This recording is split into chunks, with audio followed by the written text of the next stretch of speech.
Hello, my name is Carol May Whittick. Welcome to Her Conversations, Tools for the Awakening Woman. HER is an acronym for Higher Energetic Resonance. This is the optimal state to embody in order to attract our highest desires. Who is the awakening woman? She's a woman seeking a greater possibility in her reality and looking for solutions. She knows being awakened is not a lofty ideal, but a necessity. If she can transform herself, she can change the world. Her Conversations will introduce you to talented women who will speak to your spirituality, sensuality, and soul. They share their stories and explain how they are in service to the world. So let their words and these conversations embolden and inspire you.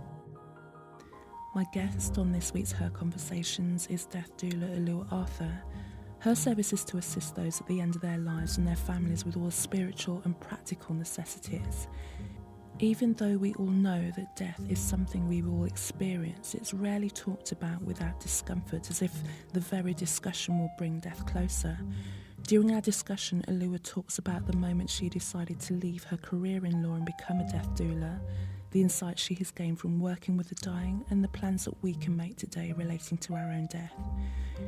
The subject matter may seem heavy, but remember, it's our conditioning that has created the idea. Dying is part of life, and it's the unknown aspect that just brings the fear. So as always, I begin each episode by asking each of my guests, HER is an acronym for Higher Energetic Resonance. When do you feel at your most HER? I feel at my most HER when I'm talking to people about death, when I'm preparing them for it, when we're in the conversation about what their lives mean and what their deaths will mean, what the ideas are around it, the deaths that they've experienced. I am most HER when talking to people about death, for sure. And your line of work is so unique. How did you get to it? I mean, you were a lawyer before this, right? So how did you make the transition from law to being a death doula? I found a woman on a bus in Cuba very synchronistically. I'll tell you the short version of the story is I was running through a street and a car almost hit me. And then I made it to the bus stop where I was eventually going later.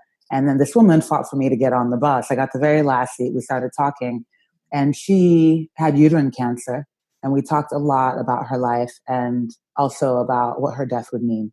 And she shared things with me on that bus that she said she never shared with anybody. And in talking to her about it, I had the realization, she was only a couple of years older than I was at the time, that she was going to die, maybe if not from this disease one day. Most definitely, I was also going to die, and everybody on the bus was going to die. Yeah, it was the first real conversation I'd ever had with anybody about mortality, the first real in-depth conversation about mortality. And on the bus ride, I decided that I was going to work in death. And I was on a leave of absence from my legal job anyway, and I never went back. That was it. Wow. So how do you find work? It's like, how do you train? Do you just kind of pull it from within and start going? How do you actually set up a practice as the work that you do now as a death doula? I got a certificate in death midwifery at some point and used that as a basis of preparing people to die. But then also started looking at all of the duties, all the stuff that comes up when somebody actually does die that I was being asked to do that I had no knowledge of. And so started learning very quickly about, practical things like what to do with their stuff and how to handle vehicles and how to get rid of old medicines and what do you do with this bed and these, the pads that go on the bed for incontinence where you can donate those things to and all of the stuff around that. And then started looking at the ways in which we can prepare for some of the stuff that we want done with our bodies and our lives while we're still living so that when people are trying to wrap up our affairs after our death, it's not so complicated. So the practice was kind of built in a roundabout way. Like I learned about preparing people for their deaths through this experience on the bus and then through actual practice afterward. And then death midwifery, what happens when somebody dies, what happens after somebody dies, and then retrofit it to what we need to do while we're still living to prepare us for the whole thing. I kind of went about it the roundabout way, but it works for me. Yeah, sounds like it. And I just wanted to ask you, like, what age group do you find are your kind of core customer, like in terms of core client? in terms of wanting you to help them through the transition? And is it usually the person who's dying, or is it someone, a family member? I'm doing a lot of end of life planning now. And for when people are still healthy and are in recognition of the fact that one day they're going to die, I work with primarily that group right now. And that's mostly people in their 40s, or people with young children, or people that are starting to be like, wow, somebody whose mother has recently died, or a close family member, an elder, and they're really starting to consider, like, they saw what happened then and want something different for themselves. When working with the group of people that are dying, it's mostly family members that hire me that want to support somebody they love through the transition somehow.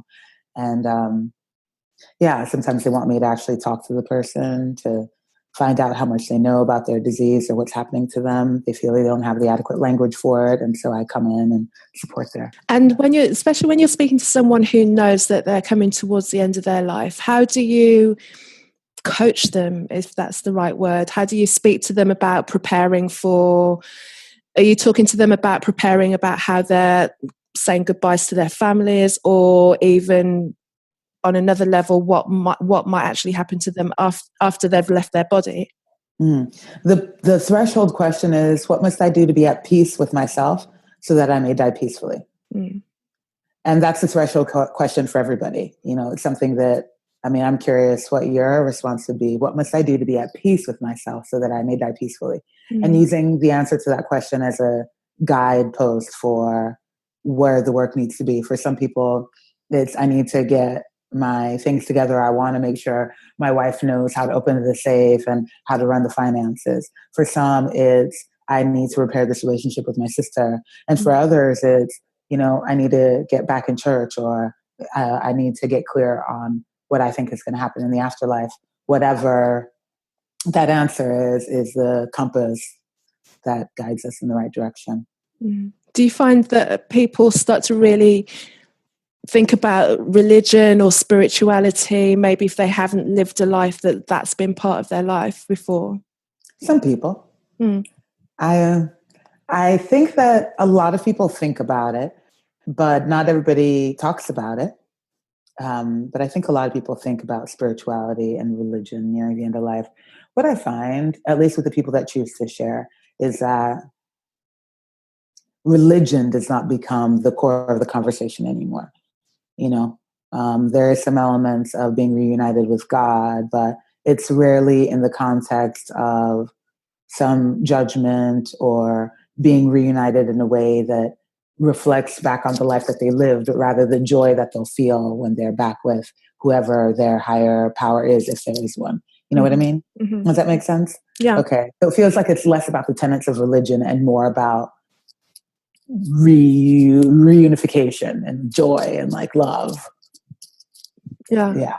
Which I find fascinating. It is, isn't it? Are you finding that there's a difference between maybe like culturally there's a difference of how they feel around death? Like one of the things I was thinking of is like some cultures mourn the dead, other cultures tend to celebrate the dead. Do you find that with your work as well? A little bit. I haven't seen it too much because most of the time when I'm involved, it's shortly after a death. And so there's a lot of pain still. So more often I'm working with people when they're still in the midst of the disbelief and the grief and the shock right afterward.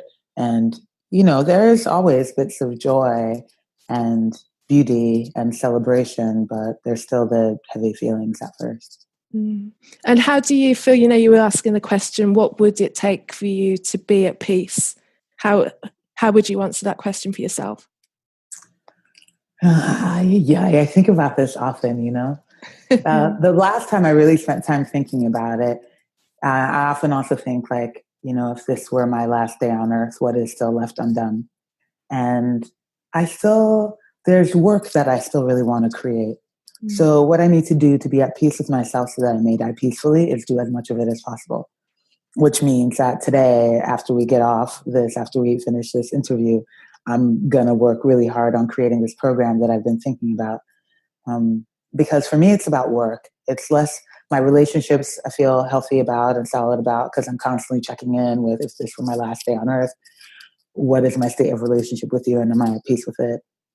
My work feels good.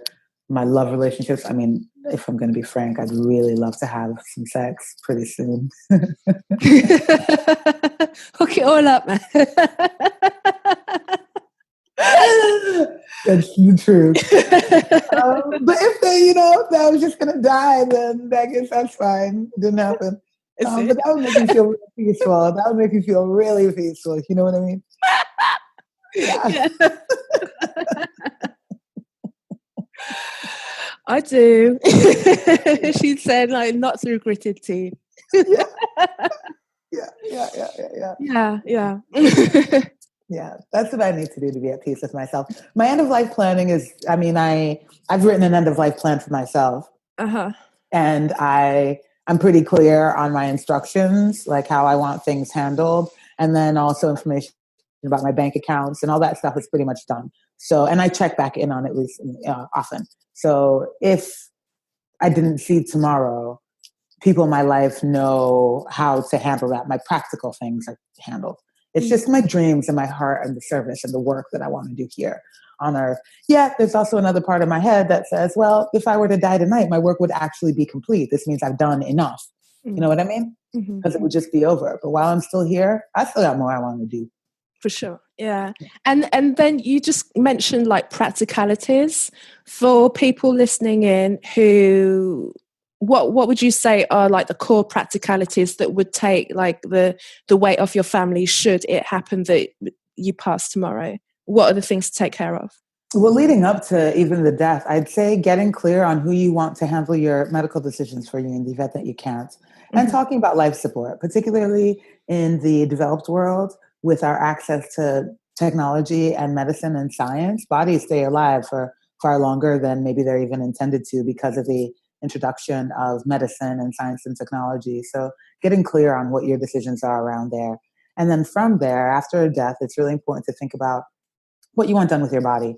Obviously, do you want to be buried? Do you want to be cremated? Do you want a funeral? Do you want a celebration of life? Do you care if people wear black? Do you want to be in a church? Also want to look at your possessions. What do you want done with your things? A lot of people know that they should have a last will and testament of some sort, but it's important to look at other little silly things too, like your pens and your socks. And do you want them donated, or do you care if somebody just throws them away? Maybe there's a charity that you really like and you'd like them to go to. It's also important to think about any dependents that you may have, aside from just children, but pets or any adults that are disabled or something. From there, write down all of your important biographical information, your full name, where your parents were born, their birthdays, because things like that are useful to help get into accounts. Write down a full list of your accounts. Where's your money? Who do you want to have it? Stuff like that. And then also it's nice to leave some words about what your life meant to those that are left behind. And what about technology? Would you think using technology? Because words, writing nice letters and things like that. Maybe videos or anything like that. Are you finding anyone using that as a medium? Yeah, I do find people that want to use it, and then people that offer that service. And so it's really nice use of technology to preserve some essence of somebody after their death. It's also so painful to watch. Yeah. It is. It has been for me when it's happened personally. I just it's a pinch in there, but it's beautiful. It's a mix of the two, though, isn't it? Really, there's that kind of that bittersweet kind of thing. I think the memory sometimes is enough. Yeah. But we're of an age where everything's recorded now, so you can't really get away from. When most of us, especially if we're of a certain generation, are always going to be leaving just a trail of digital evidence anyway. So absolutely, it's going to be impossible for us to not exist in some way, shape, or form. And I think what's going to be really interesting is children's children Whereas, you know, I know for me, looking at grandparents, I don't think I've ever seen a picture of a great grandparent. It's usually some kind of black and white picture with like crease down it, and maybe there's like a few of them. Whereas like potentially my grandchildren and going forward will, I'm not that active online really, but you know what I mean, for the people who have left a lot of digital footprint and digital litter, you'd be able to go back and piece that all together. And you know, who knows what they're going to make of technology in the future, what avatars they're going to have out of us, and what 3D, because it is being used for something, right? You know, it's not just there for our sole entertainment. It's as putting this out there at all. There's more.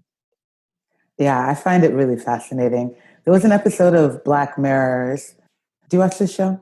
I don't, but I've heard of it. No. There's an episode where, and you find this all out very early, and so I'm not giving too much away, but a woman and her new husband, he dies in a car accident one night, and she learns this technology where she can email him, and using all of his old emails, they will respond back in like his cadence and his language. And then from there, she finds that she can listen to his voice. And then from there, they're able to create through AI a simulation of his body and then implant that into his body. So she's essentially able to live with him again. And by live, of course, I'm using air quotes, but she's able to live with him again. And he's there with her, not him, but a facsimile of him, putting together all of who he was online and all the digital traces he left behind. And then I was sharing this with somebody recently, and she said, well, you know, you can already do that via email, right? And I was like, what? Oh, really? You can email a dead relative and they'll write back. Not them, but through AI. Whoa, okay. Right? So the future's now. So it's it's usually as well, by the time something gets onto fiction, it exists already, and it's just like an easier way of getting it into the populace, because they're sitting down there thinking it's entertainment, and then suddenly it pops up, as opposed to it's just, here's this new service. It'd be too morbid for the mind, but you know, if you just kind of bring it in as a little bit of, you know, fiction. Yeah, a little entertainment. Yeah, and then suddenly it's there. Wow. Right. Isn't that something? Yeah, the future is here, my friend. The future has arrived. That's bizarre. I think so too. Yeah.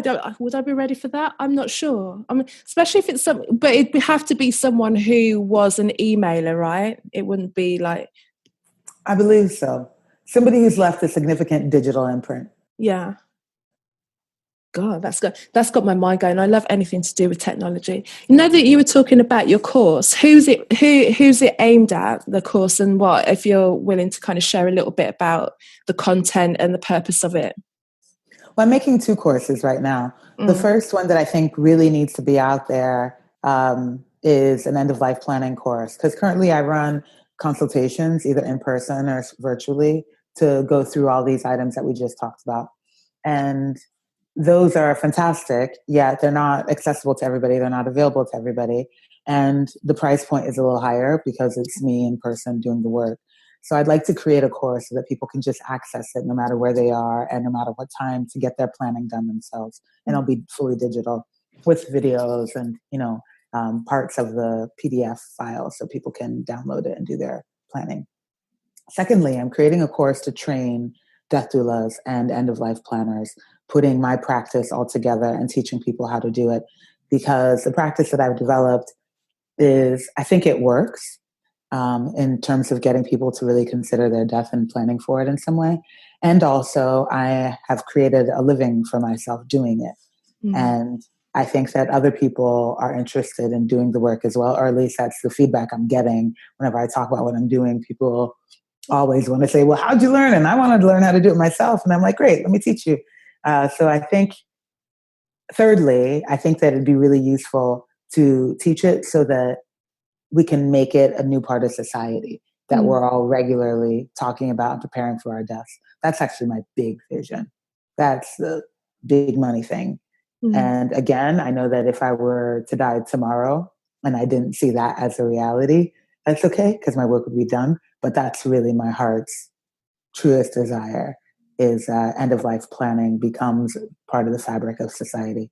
2 questions popped out at me from there as well. I want to write them down so I remember. The first one is, what qualities do you think someone needs to make a good death doula? I think a lot of the regular human stuff, like good listening skills, compassion, kindness, empathy. But I think something that is very necessary is building a solid relationship with death, your own personal relationship. Yeah, because I mean, I'm in conversation about it all day long, and I'm also in the question about it all day long.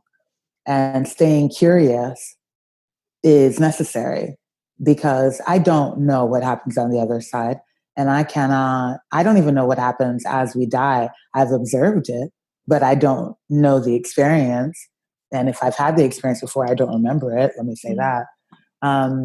And so because of all that, I think it's important that we live in relationship to what we don't know.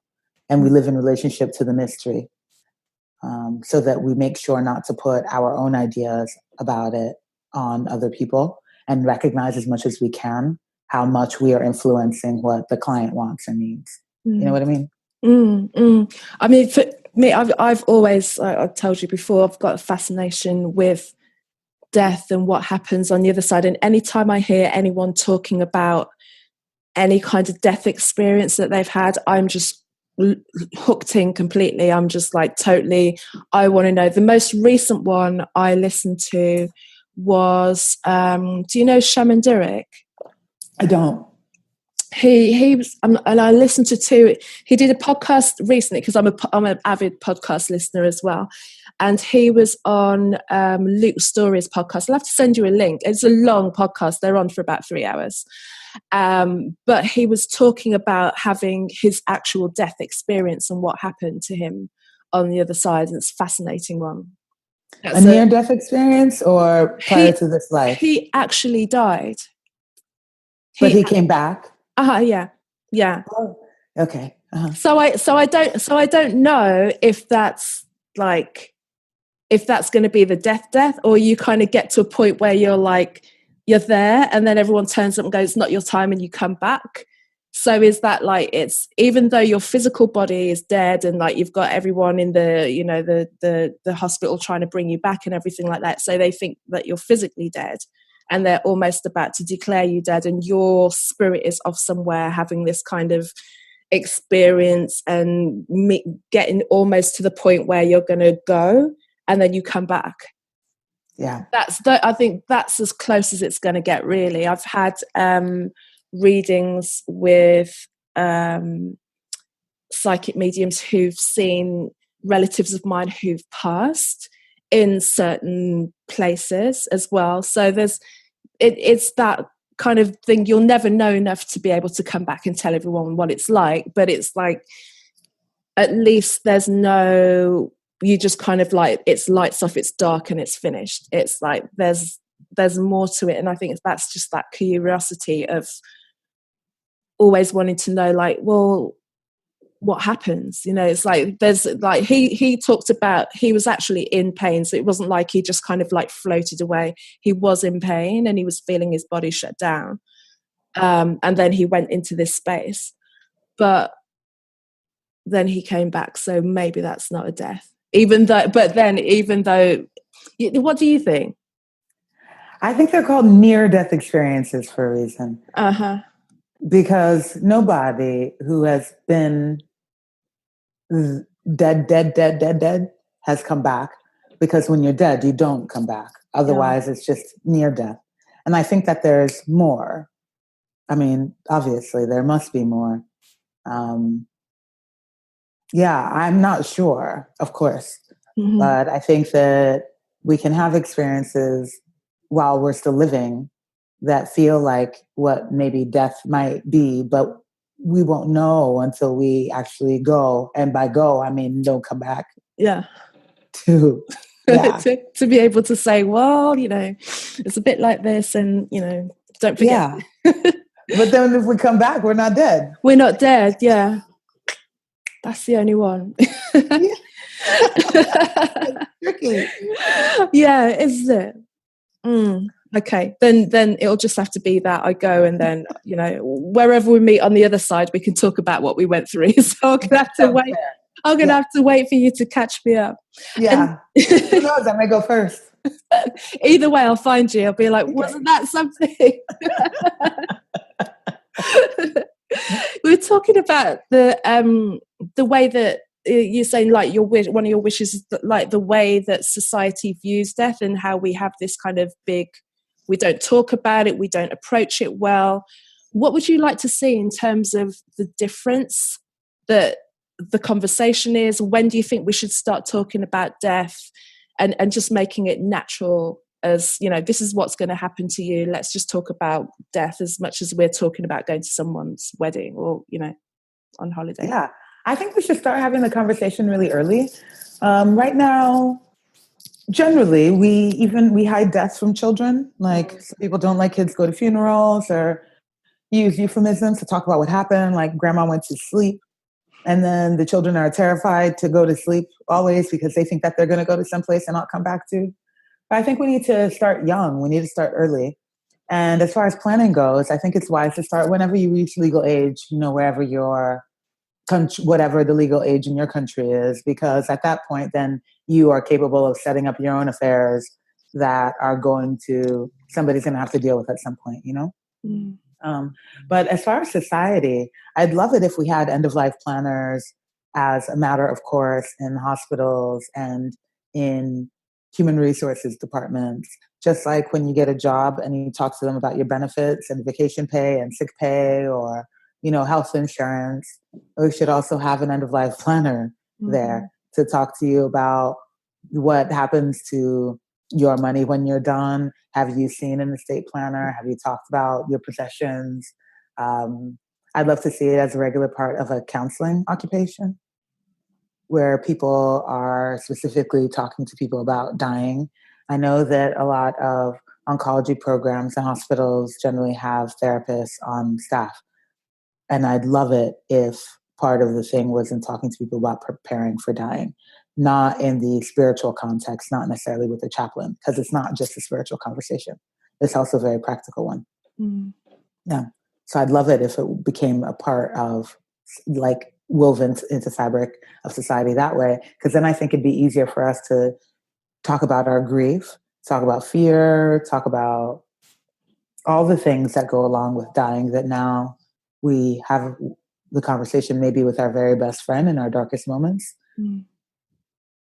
But a lot of us don't otherwise. Yeah. I think most of us have fears around dying. Not all of us. Most of us have fears around dying. Most of us have some apprehension and discomfort at the thought. And when we share our discomforts regularly, I think that starts to ease them. So I want to do more of that in life and in society. I want to talk about things that make me uncomfortable. Me too. Do you think it's just because we just don't know that it's a difficult thing to talk about? You know, it's like death, everyone goes quiet, everyone's always a morbid subject and try and rush and push past it. Why do you think we're so uncomfortable? Is it the unknown, or is it the known, the fact that it's the end? I think both of those things, very well put, both the unknown and the known. I think that death also calls into question everything about who we are as humans, like as an individual. You know, when I'm thinking about my death, I'm thinking about who I've loved. I'm thinking about how I've loved. I'm thinking about my body, right? We were just talking about sex. I'm thinking about my body. I'm thinking about how healthy it is. I'm thinking about my work. I'm thinking about what I accomplished. I'm thinking about what I leave behind. It brings living into such sharp focus, and that can be overwhelming. You know, it can be very overwhelming when we only have to worry about the task ahead of us. That keeps things pretty simple. As I'm looking out the window, I see a woman walking by with a stroller and these guys riding bikes nearby, thinking the end of their lives probably isn't on their mind at this moment. We can have these carefree moments when we're not just thinking about this big, big, big question all the time. I love the big question because that makes the little moments seem really juicy to me. For sure. You know, like, why am I here? Am I doing enough? what am I doing here? What am Yeah. I doing here? What is the point of all of this? I don't know. No, we don't. And if we did, would we do anything different? I don't know. Very good question. What insights or surprises or revelations have you discovered in doing the work that you do that maybe you wouldn't even have felt that you'd have encountered if you hadn't have been doing this work? Well, first, how much people want to talk about it. Mm. That surprised me because I always thought people don't want to talk about death. Yeah. But when I tell them about what I do, people are fascinated, and then we end up really talking about it. You know, they start talking to me about grief. They talk to me about their fears. They talk to me about the other side, or if there is one at all. They talk to me about what they've seen, what they experienced. They talk about their morbid curiosities. They just talk about it a lot. Yeah, that's the most surprising. People do want to talk about it. I don't believe that they don't. Not anymore. Why do you think this suppression comes from? If you're finding that it's more people want to talk about it than would appear to be the case. Yeah, because it's uncomfortable. I think the suppression comes from not wanting to make other people uncomfortable. Also, it took me a while before. I mean, once I got clear that this was going to be my work, I proclaimed it and would talk about it with anybody that would listen. And at first, I would take a deep breath before I said it because I was just bracing for whatever the answer would be. Now it just rolls off my tongue because it's just what I do and it's fine. But for a minute, I was like, oh God, I'm about to ruin the party. There she is, a Death Doula girl. It's like, just scuttle out to the garden. Just don't catch her eye. Totally. Don't look at her. Yeah. But it's fun when I go out with my friends now. We'll be standing around someplace, maybe people outside having a smoke and everybody's talking and we've got a drink in hand and somebody says, well, what do you do? And my friends are like, uh-oh. Here it comes. But see, I'm the kind of person is if I found out, I'd be like, corner, right, sit down and I'd pin you in and I'd be down there and we'd speak all night and I'd be into it, just delving into it because the whole death in itself fascinates me. There's just a curiosity because you're here and then you're not here. And then gone. Yeah, I just think, as well as all, the sadness and the missing of someone, the grieving, I think it's one of the most, it is as magical as birth in itself, really. It's that kind of that portal of like being here and then not being here and having witnessed somebody leave their body. That in itself is, okay. Because you just kind of sit and then it's like that's their life over and it just happens because when they left their body in front of me, it was very, very, very, very easy for them. It was just a breathing, then not breathing. And then it was like, okay, and that just seemed like the easiest of transitions. I know that people die violently and their spirit probably gets torn from their body or shot from their body, and I mean that's going down into another rabbit hole really, because then if your soul's not ready to leave your body, then where does your soul go? And again, having listened to different people who work with spirits and spirits who've left their body for one reason or another, sometimes they're saying some spirits don't even realize that they're dead, or they're trapped in a dimension where they need kind of help, or they get caught in a loop of it's something that happened in their life or a behavior that they did, maybe that they can't even atone themselves for. Maybe they were violent or maybe they had an accident, something like that, where they just get kind of caught in a loop. And I can't remember the name. I'm not going to try and remember the name of the film. Robin Williams was in it, and he had to. What Dreams May Come. That's the one. Yeah, that was my favorite movie for years. Long before I ever found this work, I was obsessed with that movie. Isn't it amazing? So good. Yeah, and it's that whole thing where he has to go down into, I mean, it's like the heaven and hell thing, which is, then you're talking religion, which is a different thing altogether. But it was one of those things that it was just fascinating. Anything that had a like death element to it, even Death Becomes Her. And I know that's kind of like a comedy. So good. But it was just like these anything that deals with that transitioning, that dimension. And the I See Dead People one, what was that one? Bruce Willis, The Sixth Sense. Yeah. Yeah.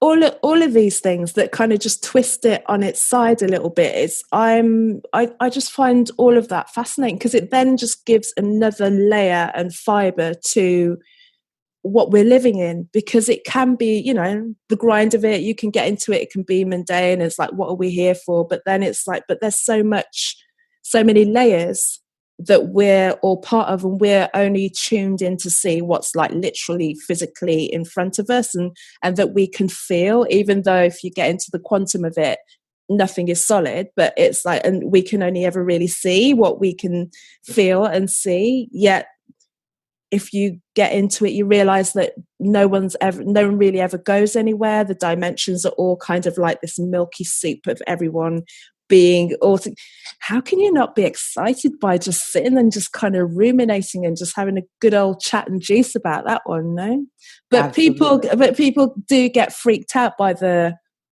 I don't know, I'm fascinated by the whole thing. Me too. Clearly, I'm very fascinated by the whole thing. I think people are very attached, I think, to the body, like you were just talking about. We were very, very, very attached to the body. And this idea that I am my body, such that when the body dies and it's like, oh no, then what of me? And that makes it really hard to think of like letting go of the body, or if I'm not this body, then what? Yeah. I'm fascinated by all those things too. It's funny. I use a movie, Death Becomes Her, in the course. I teach a course called The Art of Dying at this school called the University of Philosophical Research. And it's I really enjoy using that film because it particularly highlights the obsession that we have with not aging and youth, even at the price of immortality. But I think the big punchline of the movie is that these women just at some point wish that they were dead. They can't die, but they're like, oh, I just wish I could, you know, but they can't. There's nothing they can do. And they're just jacked up for all of eternity. It's hysterical. Yeah. But also it's brilliant. It's brilliant. I use it in the course, and students, you know, it's funny that when you watch it the first time around, but I think when you really start to think about it, you're like, wow, this has a lot of depth. Like the way that, you know, humor can show us some sick truths about ourselves. That one does a great job of it. I think any comedian is always, any comedian worth their salt is always like telling you deep truth. And just kind of putting the canned laughter, which is usually the audience who's sitting there laughing away, you know, they're literally telling you how it is. Yeah. And then knowing that you're not able to take it, just kind of throwing a punchline. But, you know, comedians are oracles. Yeah, they get overlooked a lot of the time as well. I like the title that you use, The Art of Dying. I think it's really elegant. It's like, how did you come to that? Me and the president of the university came up with it together because we were talking about how we do it. He said, well, what do you really want to teach? And I said, I want to focus on what dies, how we die, who dies, those three things in particular. And through conversation, it was like, well, all those things are kind of the basis of art, you know, like it's a very creative process. Dying is a creative process in the similar way that birth is like the most creative process. This is the opposite end of the spectrum. And through talking about creativity, we're like, well, art is a lot of it teaches a lot of truths about society, and art is, I think, the pinnacle of the creative process. And so called it The Art of Dying. Yeah. And there's a song by George Harrison called The Art of Dying. There's an Art of Dying Institute. Yeah, it's out there. Yeah, it's not a brand new thing. Oh, that's fair. I've not heard the George Harrison song. Yeah, it's pretty good. That as well. Just a question that came out of you just talking about a song. What song would you like played at your memorial or your service? What would be your song? There's this song called "Brush the Heat" by Little Dragon. It's not a particularly. I don't think, I haven't really listened to the lyrics to check for depth or substance, but that song is so fun and lighthearted. And one day I was driving and the song came on and I was just having a party in the car by myself. And I said, play the song at my funeral, because it was just bumping. I would like that song played, not because of any big meaning, but because it's so good. I mean, there are claps in it, there's tambourines, there's bells, there's chimes. It's just, everything is happening in the song. It's so alive. I love it so much. That's a good one. Yeah. Yeah. Don't ask me because I don't know. I was just about to, you know? Because I just thought, when you're talking about music, I'm like thinking, and I was thinking, she's going to ask me now, I need to answer this question. I haven't actually thought about it, which is good, because now you're getting me to think about these things as well. So there's purpose here. But, you know, because my heritage is Jamaican, West Indian, like Pentecostal church. And over the years, I've been to, funerals of the elders in the family. And I really like the spiritual songs that they sing as they're doing the burial. Yeah. I just do. I just really like those. And, like, even if I'm thinking about my mum's funeral, which was a couple of years ago, it was such a it just kind of encompassed everything that was about her. So she had kind of left the Pentecostal church. So she went to a very Church of England staid Christian kind of church for her service every week. So when we had the funeral in the cathedral, which was like this big grand cathedral. But then when we went to the burial, they were doing the very traditional burial, which is all the men that are there fill in the grave. It's like a traditional Jamaican thing as well. So as they're doing that, then all the women just sing and sing and sing and sing and sing. And it keeps going. And what was really nice, because we, part of her, like my dad's family, my dad used to be a pastor. So his old church contingent came up, and one of the guys that was there was actually leading it, because the thing about when you've got people singing, you need someone to lead. One, sure, because they need to keep the energy up, and two, because if you've got groups of people all over the place, they're just going to start at different keys, and it's just going to sound like this. And he was amazing, the smallest man, and if it didn't start properly, he'd stop it, start it again, and he just kept it going. And there's just all those old spiritual choruses.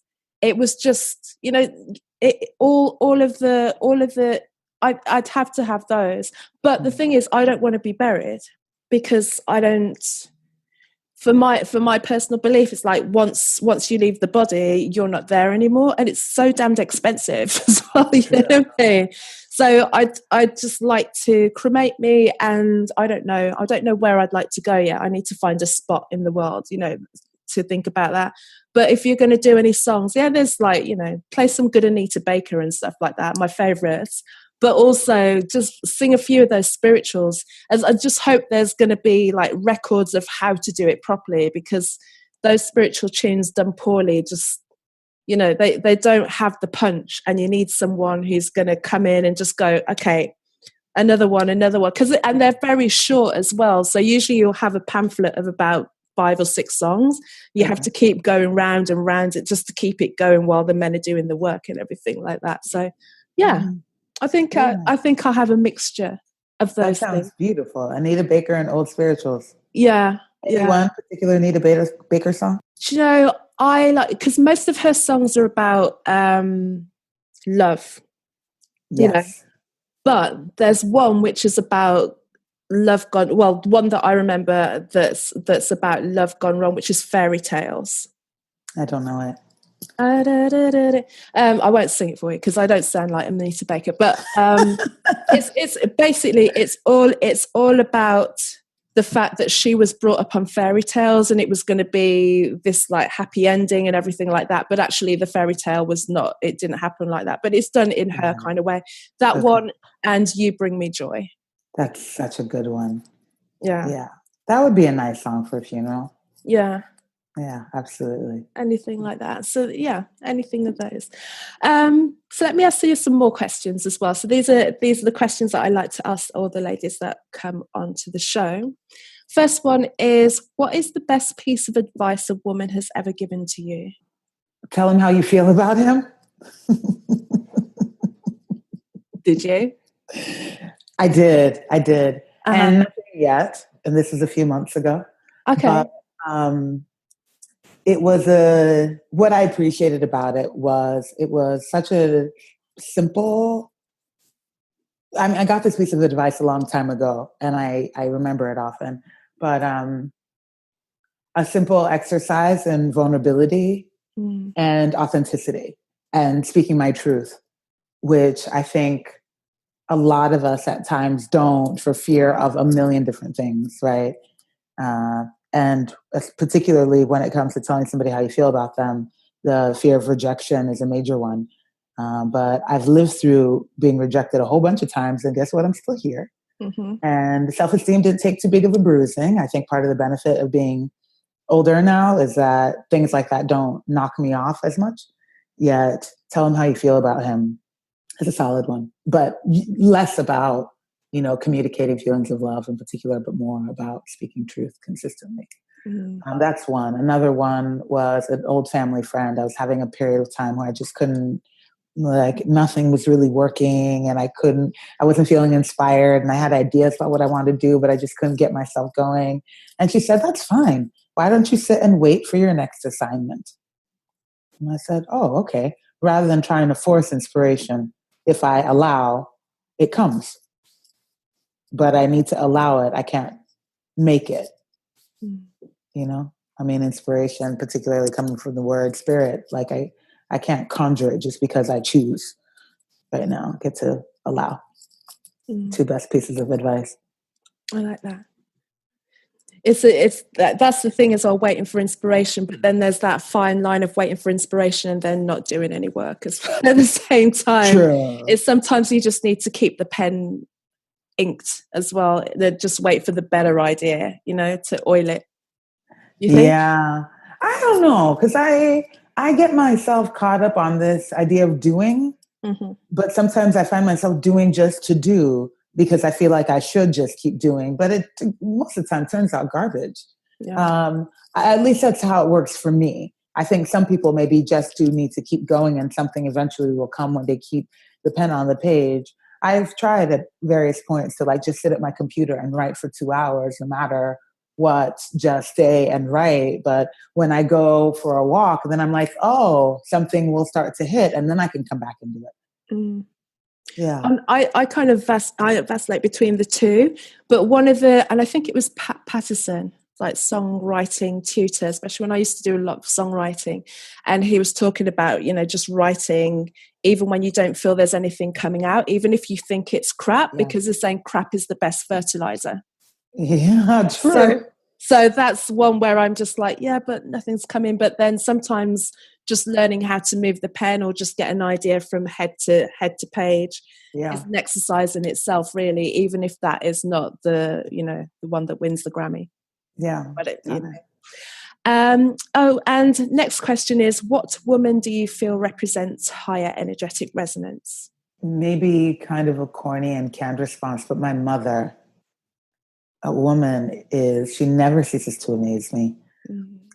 She is so joyful and grounded, and she mothers a lot, yet she also has created a lot of space for me over the course of my lifetime just to be who I am. When I say things that I know that she doesn't like, or I have these harebrained ideas, because I have a lot of them over the course of my life that she's not crazy about, she goes, oh, okay. She won't say that sounds terrible or that's a bad idea or have you thought this through. She goes, okay, Lua, okay. and then will just wait for me to figure it out. Either that was a terrible one, or look, Mom, it wasn't as bad as maybe you thought it was going to be. Yeah, she's energetically, she's such a beautiful container for my wild child. That's good. That's beautiful. I like that one as well. That nice. Okay, it just kind of like, it's up to you now. It's up to you. It's up to you. And I had some ideas in my lifetime, let me tell you. But she goes, okay. That's wisdom right there. Absolutely. Oh, and what's your favorite self-care ritual or practice? I'd say it's a triumvirate. I wake up in the morning, I meditate, I stretch, and then I exercise most days. Meditate, stretch, exercise. Those keep me sane. Mm-hmm. Yeah. I also give myself plenty of freedom to eat what I want. Oh, good. You know? Yeah. I think that's also one of the benefits of my fourth decade is I'm like, yeah, cellulite, I don't care. I'd rather potato chips. If they taste good, they taste good. What flavor? Just regular. I just salty. Like sea salt. Yeah, but the kettle chips, the crunchy ones. You know, the really crunchy ones, not the thin little wafery ones. Yeah. Yeah, they're good. They can be good as well. If you can get them. Sometimes though, it's like, do you know, I was, what was it? ASRM, that, because I don't like the sound of eating. Oh. I'm not really, so even if I'm eating, after a while, I'm just bored of the sound of it coming from my own head. And then for it to then come from if someone's eating and I hear it, just, I don't know, I've just got there is an actual word for it, but there's people on YouTube that eat into mics. They turn the mic up really loud and they'll eat like gherkins and crisps and like, and they get millions of views. They make, people can make a living off YouTube doing anything now. I think clearly. Is it ASRM or ARSM? I don't even know what it stands for, but it's an actual thing. I'm fascinated. Yeah, you just have people just like eating. They'll have a really good mic as well, and they'll just turn the mic up really high and they'll just eat into it. Apparently, it's I can't, because I just don't like the sound of people eating. I'm going to find a link for you. I'm going to put up with it just for a moment, just to be able to send you a link. Thank you. But it's an actual thing, and people make livings off YouTube, and that's one of the big genres on YouTube is loud eating into a mic. To each their own. Yeah. Apparently it's really relaxing. I don't know. Relaxing? But people will watch this. Like, if they're racking up millions of views, then there's a market for it. Yeah, there are millions of people that would enjoy that. That's just listening to somebody eat. Humans are so weird. And then we die. That's strange. So strange. I know, isn't it? But yeah, that's just going off on a completely other tangent as well. Yeah, but that's some of the stuff that's like life is interesting. It's like this world is interesting. There's so much going on. Very. I think being alive it's such a strange, weird, fun ride. And I think it's just that, because what else? I think it's just such a bizarre thing. I'm looking around and I see plants and I'm like, oh, these things give us oxygen and they take the bad things away, and they're pretty to look at. Sure. And they come in different shapes and sizes, and like life is just so weird. Yeah, and how can you not miss it? Because I always look at my avocados. Because like 2 months ago, I planted like 4 seeds, and now I've got like these big avocado plants. Like my friend showed me one the other day that is actually in her garden. They like put it in the garden. It's like a palm tree now. I didn't know they could get that big. Wow. So if you cultivate them, they can actually turn into like proper trees. And I'm talking about England here now as well, where we are. So we don't normally have good weather for that kind of stuff. Yeah. And you're probably saving yourself some money on avocados. I can imagine they're pretty expensive there. I don't know if they actually bear any fruit. They make Oh, it makes a nice, it's cute. I'm looking at my avocado plant now, but yeah, I don't know how it equates to LA prices for avocados, but right. Okay, interesting. Because yeah. I'm in like avocado epicenter here. Mm-hmm. And they're still a little pricey, and I've never quite understood why. But when I go to New York and I want to buy like one avocado, it's like 4 times the price of an avocado here. It's crazy. What's the price, by the way? What's the price of an avocado in LA? The other day I looked, it was $1.25 for an avocado. That's cheap. Right. But we also grow plenty of them here, and then a lot of them come from Mexico. Are they good? Yeah, they're pretty good. But then in New York, for instance, they're like $4 or $5 for an avocado. Crazy. But they have to travel all the way across the country, and yeah, hipsters love them. So, of course. Perfect. Thank you so much. What's next for you then? I know you mentioned like a few things like your courses and everything like that, but just to remind everybody. Yeah, what's next is building these courses and putting them out there into the world, and continuing to do end of life planning and support for people, continuing spreading the fact that death is an inevitability that we all get to come into recognition of. That's what's on the agenda forever. Fantastic. Well, of course, yeah. That will never change. Yeah, that's what I'm up to. Yeah. And where can everybody find you? On the interwebs. That's right. At www.goingwithgrace.com. Also on Facebook at Going With Grace, and on Instagram as Going With Grace. Perfect. Yeah, but you have to add the underscores when you go on Instagram, because otherwise you find a dog. What kind of dog is it? It's a Labrador, I think, a yellow lab called Grace, and it's not me. Oh, clearly. It just got to it before I did. Are they making good use of the handle? No, I think we haven't posted in a while. Isn't that frustrating? There are things that I've looked at and someone's got the handle and then they're just really not doing anything with it. It's just, don't sit on it if you're not going to use it properly. It's such a waste. Right. Just hand it on over. Hand it over. That's so perfect. Thank you so much for our conversation. I'm glad that we managed to just have, I think I've left more in this one than talking about death than I have in anything else, so they're just going to show everyone that death is part of life, but also there's like a gaiety, there's a lightness to it, and it's just something that we need to be aware of. So I thank you so much for coming. My pleasure. This was a lot of fun. Thank you so much for having me. No problem.